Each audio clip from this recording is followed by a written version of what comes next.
So, good morning. So, after my highly negative video the other day, I thought I'd move on to something a little bit more positive, a little bit more fun. So, I thought I'd do this tarot tag. I don't know who invented it or who created it. I just found a video that showed what the prompts were, printed it out, and here I am. Pulled my decks, and here I am. So, I even forget what it's called, but it has to do with color. No, not necessarily. I even forget what the tag is called. Isn't that awful? That's how much of a kind of in hurry I was. So let's get right to the prompts. The first one is my favorite purple deck. And that would have to be the Tarot of Transformation. Now,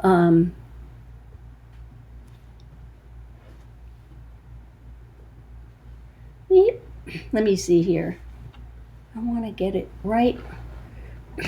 I have the crappiest camera setup in the world. Okay, here we go. This is better. If I can just...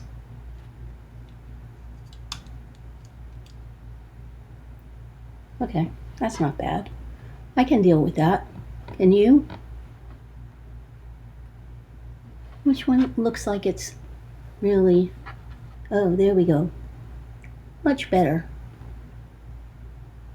Okay, so this deck, I haven't really worked with this deck that much because this deck was, I think it's out of print or hard to find or something. And one day I was just walking through, no, it was online, I'm sorry.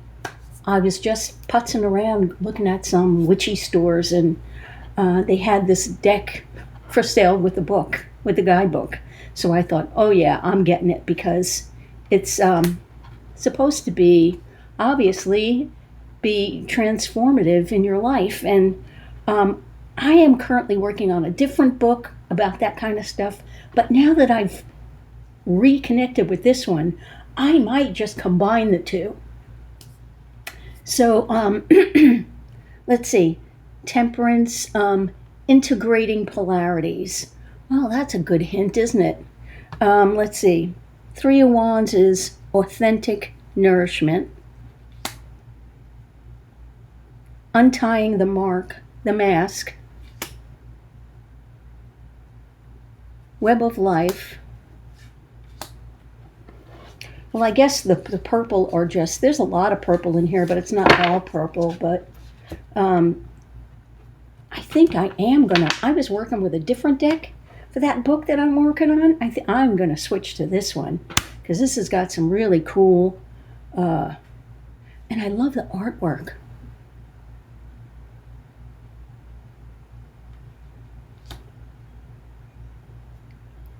The Earth Mother, but the cardstock really sucks. Look at that. Talk about purple. Woo! Purple is not my favorite color. Lilac maybe, but not really purple. Opening to angels. Healing the planet. So this got a lot of stuff in it for self-exploration and self-growth, and I'm definitely going to be using this deck, when I work with this other book that I'm working on. And I can only do a little bit at a time with this other book because it really dregs up some old crap, and it's kind of, sometimes it could be upsetting to me and kind of disturbing, but I'm definitely going to work with this. Tarot of Transformation. By the way, I'm cheap enough, like I have a very limited income, very limited, so I refuse to spend a lot of money on a tarot bag. And to me, if you spend $5-10 on a tarot bag, you buy 2 bags, you can get another deck. So I would rather spend money on the deck. And I just buy these things from the dollar store or cheap makeup things or whatever. And I just use them. Now, sometimes they're a little bit too big, but oh well.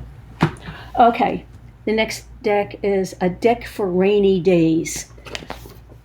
I don't know if anybody's even seen this deck. Listening to flowers.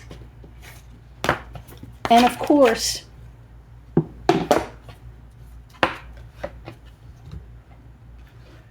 the reason it's for rainy days is because April showers bring May flowers.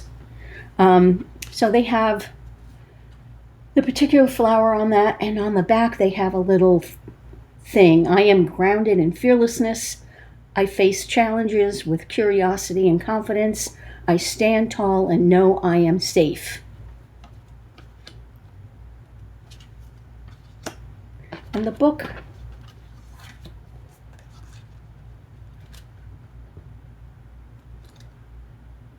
is just pretty basic.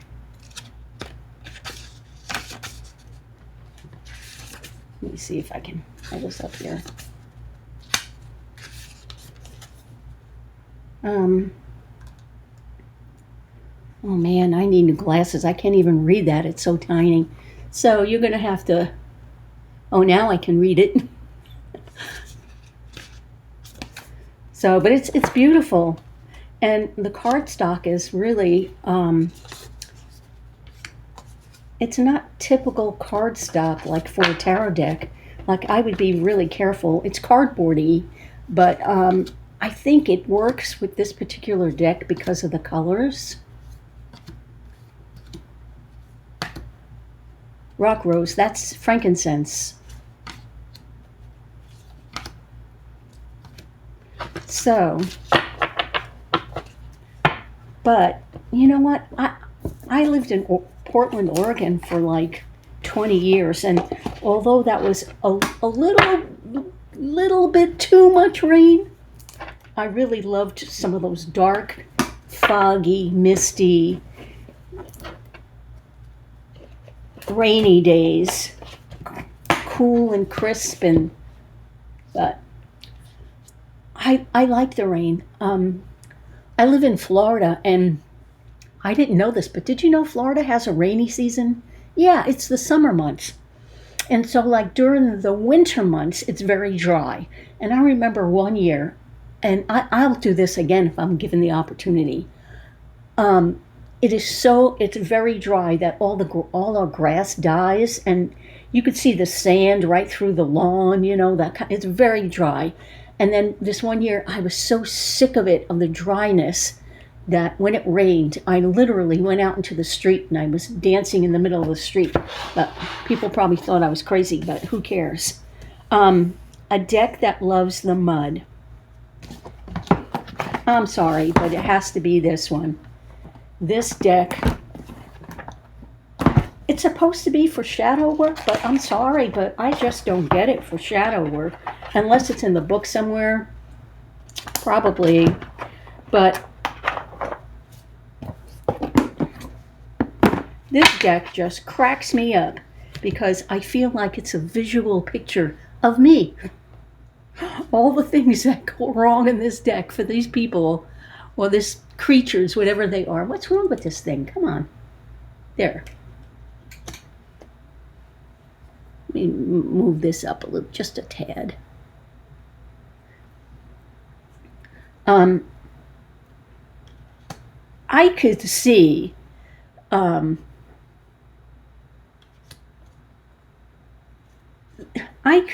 like these creatures dancing in the mud.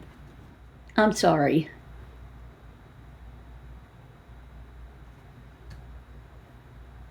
Deck that loves the mud. Now, I don't know what they meant by the mud. Could have been a totally different interpretation, but I took it literally.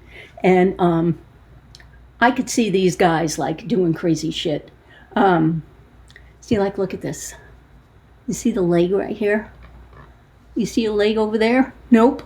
But you see 3 feet? I mean, it's like silly and goofy and kind of like mishaps and all that kind of stuff. And it's just kind of like a clumsy, I don't know how else to describe it, but this deck is a lot of fun. And this deck can also go for a deck for rainy days, because seriously, it makes me laugh. I mean, do you ever have a group of friends that you were just goofy and silly with? I mean, doesn't it remind you of that? But, okay, so in the book, they have the card, keywords, shadows. What's in the shadows? So let's say for this one, it would be for the Ace of Swords, it would be reactive, fear, victimization, force, conformity, oblivious, it should be obliviousness, I don't know, and conformity. So, and it has some reflections here, some questions for you to ask yourself. It goes into more of a detail for the message. So I think it's a great deck. And it's gilded. Now, I don't like gilded stuff. I don't know what it is. I just don't care for them. I don't think I ever have. But,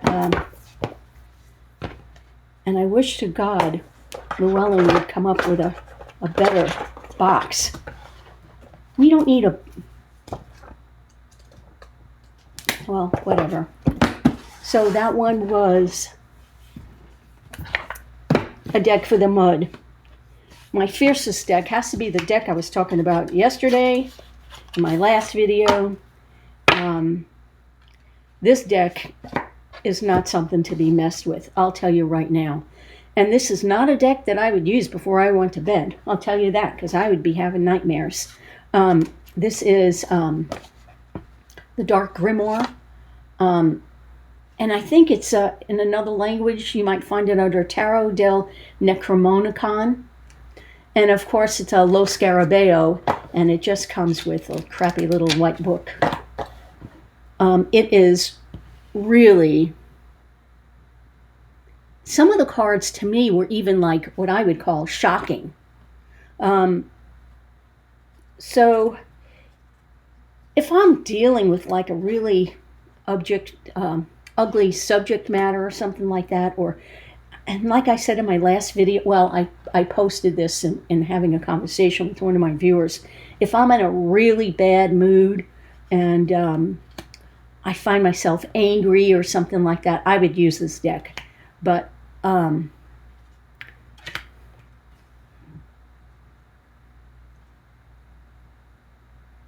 normally I wouldn't.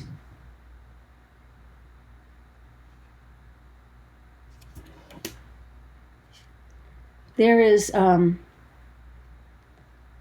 see, like this one, this doesn't look so bad, but when you get up in here, it's like what's behind this person that they're let me see if I can. Where's the one that really bothers me? Like this one really bothers me.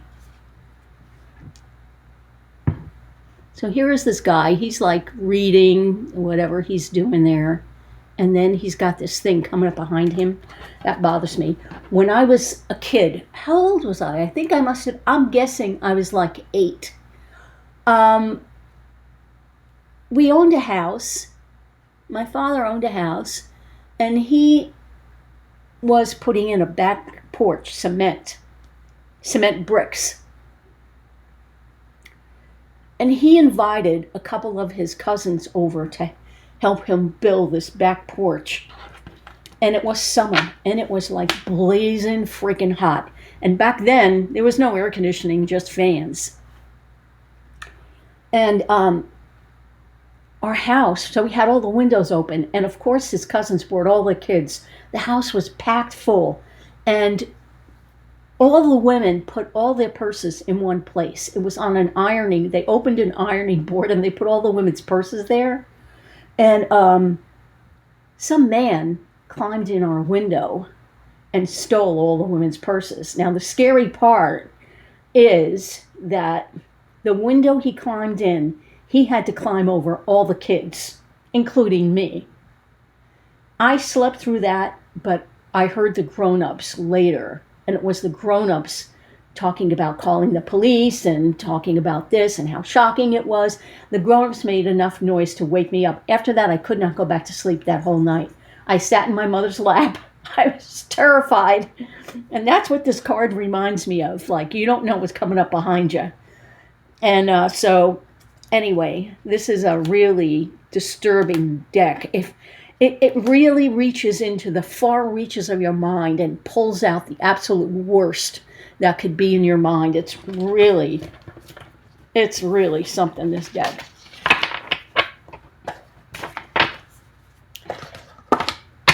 So,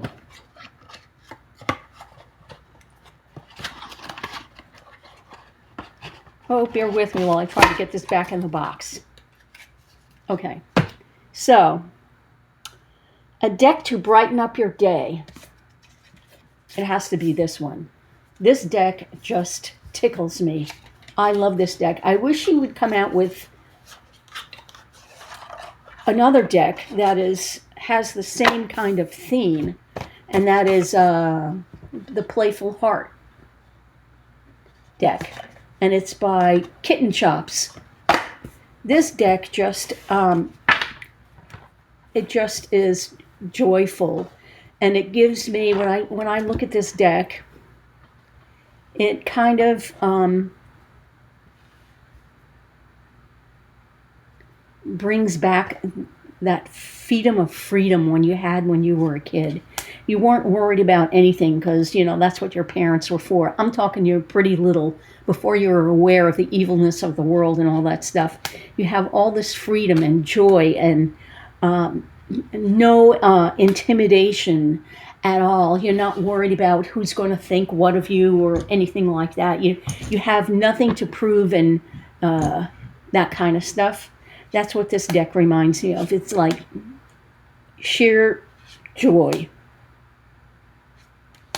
I love this deck. So, they talk about like which decks would you pull if your house was on fire and you had to leave. This would be one. And it's watercolor, which I love. I love watercolors. And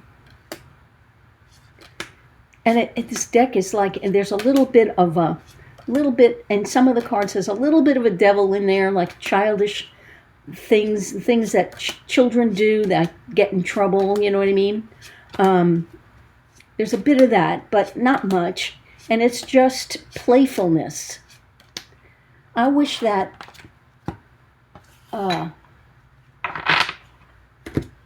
times in your life when you're a child and totally playful, that doesn't last forever, obviously, and we all know that. But the sad part is that it never really comes back. Once it's gone, it's gone. That's why I love that deck. A deck for anxious thoughts and overwhelm. That would be this deck, Tarot de Luz, and that's because I find this deck to be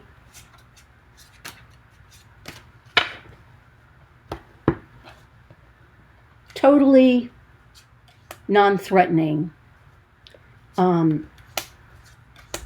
I think this is watercolor too. We're going to have a storm, so I don't know.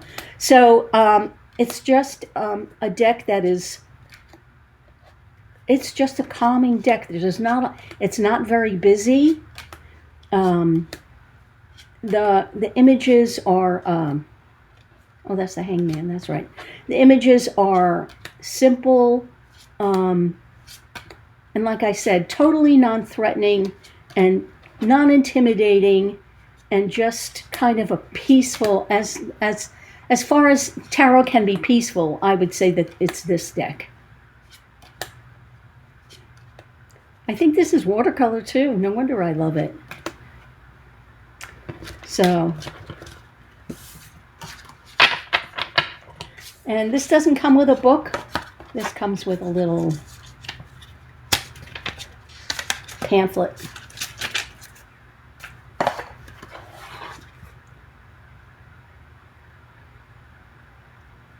And I think it's either luz means light, so I don't know if this is Spanish or, because I actually thought it was French, but I don't know, it could be wrong.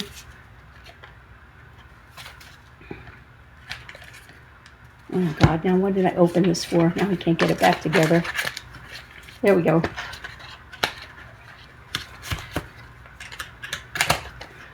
Okay. A deck to help you out of a creative slump. That would be this deck. Sacred Creators. Who is this by? Chris Ann. So It's just an array of cards that have little sayings are them. You are magic. Here's the backs. Nourish the sacred feminine. Let me pull one from here. Raw intention. Bliss is worth creating from, or what is that? Oh, bliss is worth creating for or from. Feed your artist. Get back to elemental. Creator air. So yeah, it's got all these prompts in them. I wouldn't, well,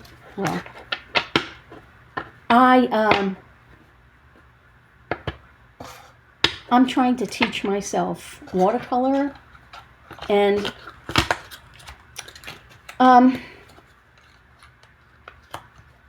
the thing is, I want to learn this because I find it therapeutic.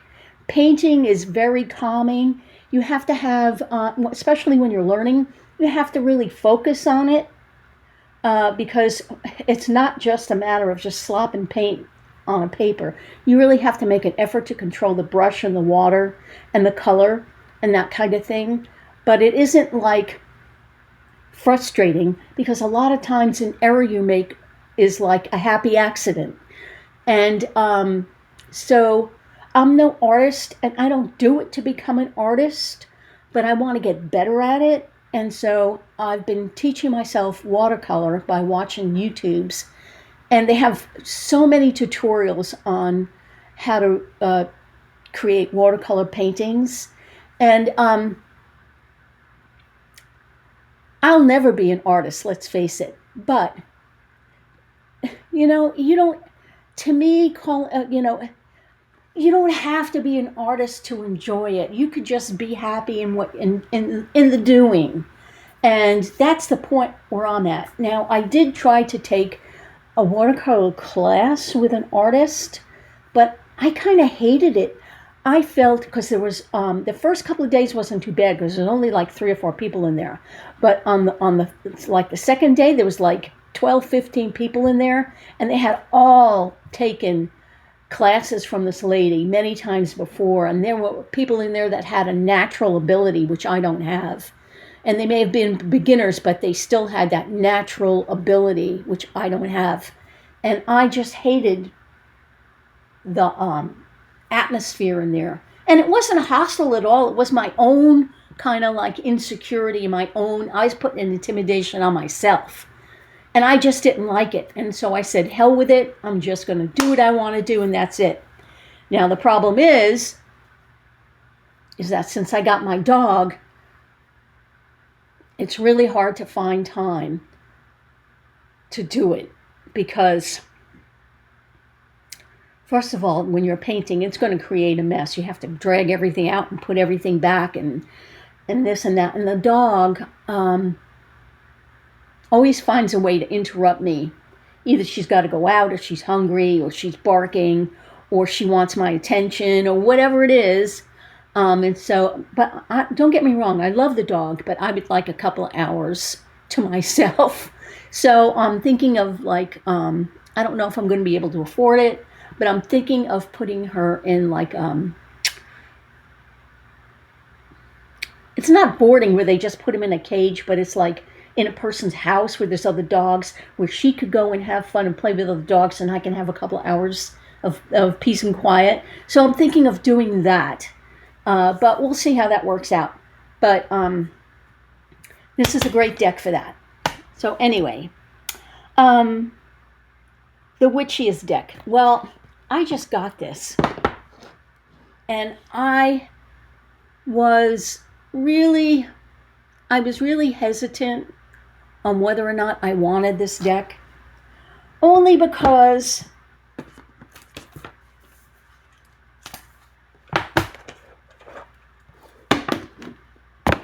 to me these cards all look very similar, and I don't understand how this deck is going to work.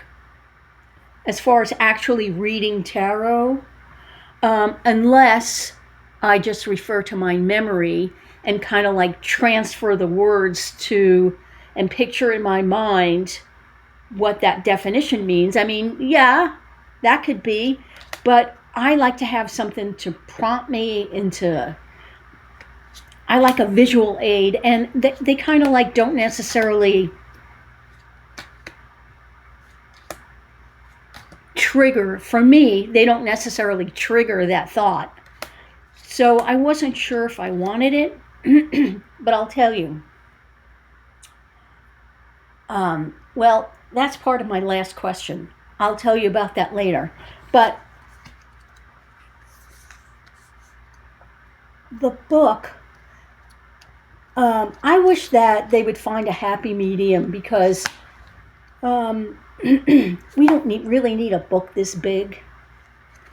We don't need like a half page of the image in the book would be perfect, because it's still bigger than the tarot card, and they could still have the larger print,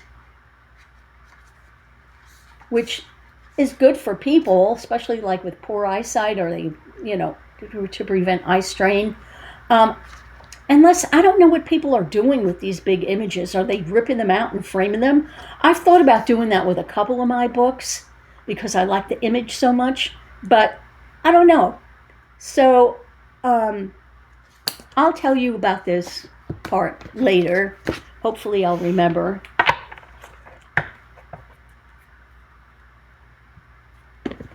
So, but I did buy it. It's by Julia Jeffrey.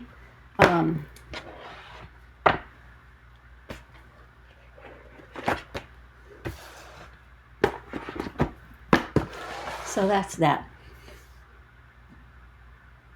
The Most Inventive Guidebook. Okay, I was talking about this yesterday. This is the guidebook from the Tarot of Prague. Now, I don't know what they mean by inventive. I mean, some of these things are like prompts could be totally subjective. But to me, this guidebook packs more information, not necessarily about tarot in general, but about the deck, which is totally connected to the history of tarot and magic and the occult. This guidebook is from, well, the book is from Baba Studio, which everything that they do is magnificent. So I have a history with Baba Studio. When I first learned about tarot cards, I found Baba Studio, and I was like literally drooling when I saw some of their decks. And this one, which I wanted, was out of print. So I waited, and you know how sometimes things will come back into print. I went on their website, I don't know how many times, to find out if and when this deck was going to be back in print. It did come back in print, and I do have the deck.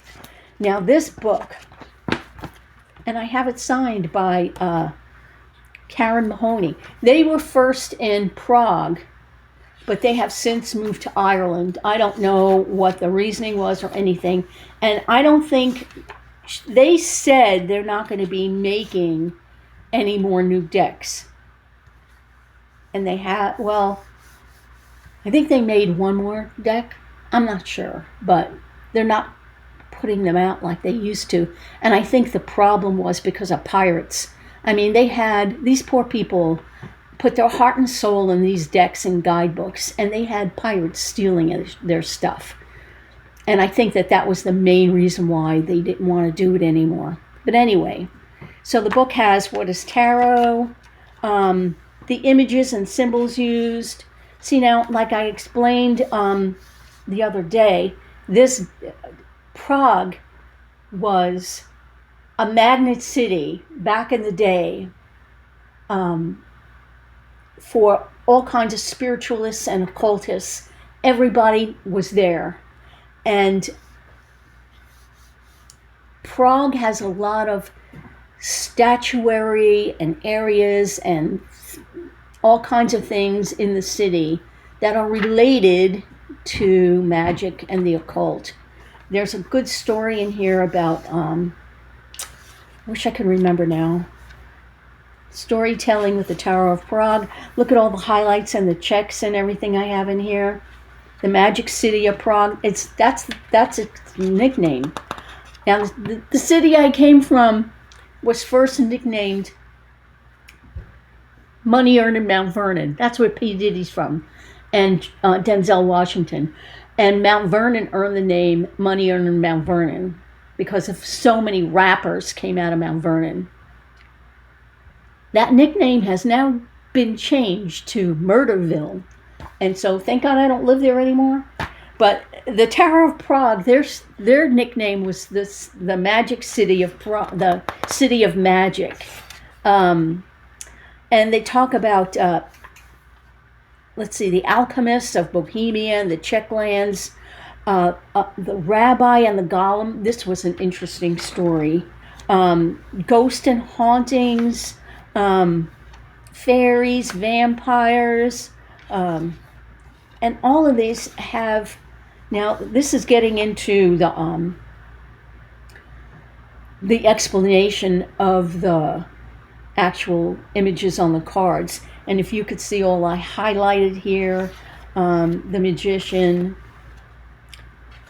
And there's actual stories in here that you'll find really interesting about things that really went on back in the day when all the occultists were in the city of Prague. And it just goes on and on. See, I keep highlighting everything, and it's like, it's real. I wish that they had made these in color, but they didn't. Back when this was published, it was not common. There was some, but it wasn't common for these pictures to have color. And there was so much to learn about the city of Prague and magic and the history of tarot in this book. And it's really an amazing deck. And this is, it's got to be this book, this guidebook. Favorite book for going beyond the tarot basics? It's this one, and it is The Secret Language of Tarot by Ruth Ann and Wald Amberstone. Now, these people were tarot. I don't know what their background was on tarot, but they were, I haven't heard much about them lately, but they had like a tarot school in New York. Not New York City, out in, well, maybe it was in New York City, but not Manhattan. So they have a foreword by Mary Greer, and what they do is they go into all the kind of things that are in the backgrounds of the cards, and they'll explain to you. It's based on Rider-Waite, what does the waterfall mean? What does this particular tree mean? What does this star mean? What does this sword mean? What does this lake mean? What does this building mean? What does this ribbon mean, this banner? They explain all that to you. And if you want to find out,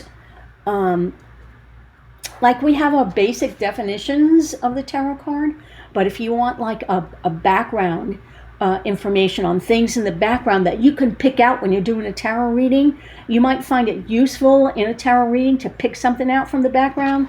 This would be the book. Now, these people, Ruth Ann and Wald Amberstone, they were not, they may have retired because they weren't, I think they were a little older than me. So I don't even know if this is in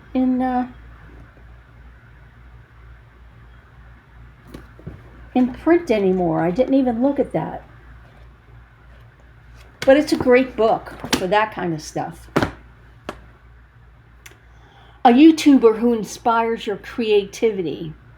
Well, first of all, I have to say, the YouTuber that inspires my creativity as far as paint, my watercolor goes is Diane Anton. And that's because I found her work to be for the ultimate beginner. And it makes you feel like it builds up your confidence. So that's why she inspires me.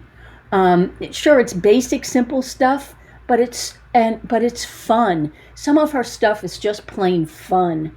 And so I like her as far as watercolor goes. Now, as far as tarot goes, I have to say, that's what I was talking about with this deck. As far as tarot goes, it's Kelly from The Truth and Story. Because when she examines and analyzes a deck, it can't be a crap deck. It can't be something that somebody just threw together and, that's it. The deck has to have value.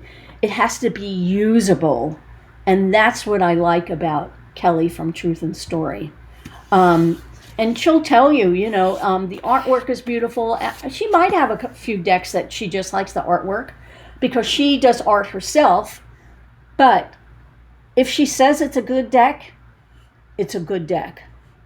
And while I was hesitant on this one, she said that the guidebook was wonderful. So that kind of led me to the decision, okay, yeah, I can probably hang with it. I really liked the idea of the deck. It's just the images. Not that it's bad art, because it's not, but I just don't do well without an image that triggers the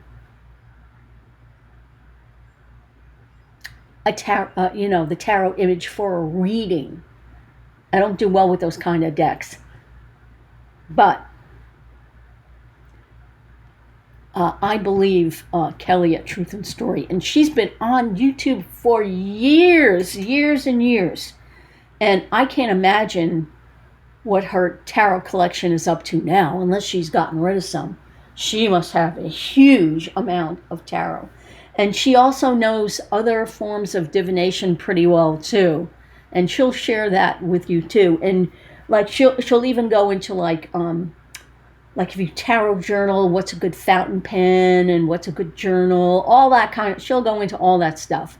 But everything has to be, for her, it has to carry weight. It has to be usable. That's what I like about her, and that's why she inspires me. And Diane Anton on YouTube, and there are others that I watch too. But I am such a beginner novice. I know shit about artwork. Diane Anton will get you painting, and she'll help you build up that confidence and saying, I can do this. So anyway, that is my tarot tag, and thanks for watching, and I'll talk to you later.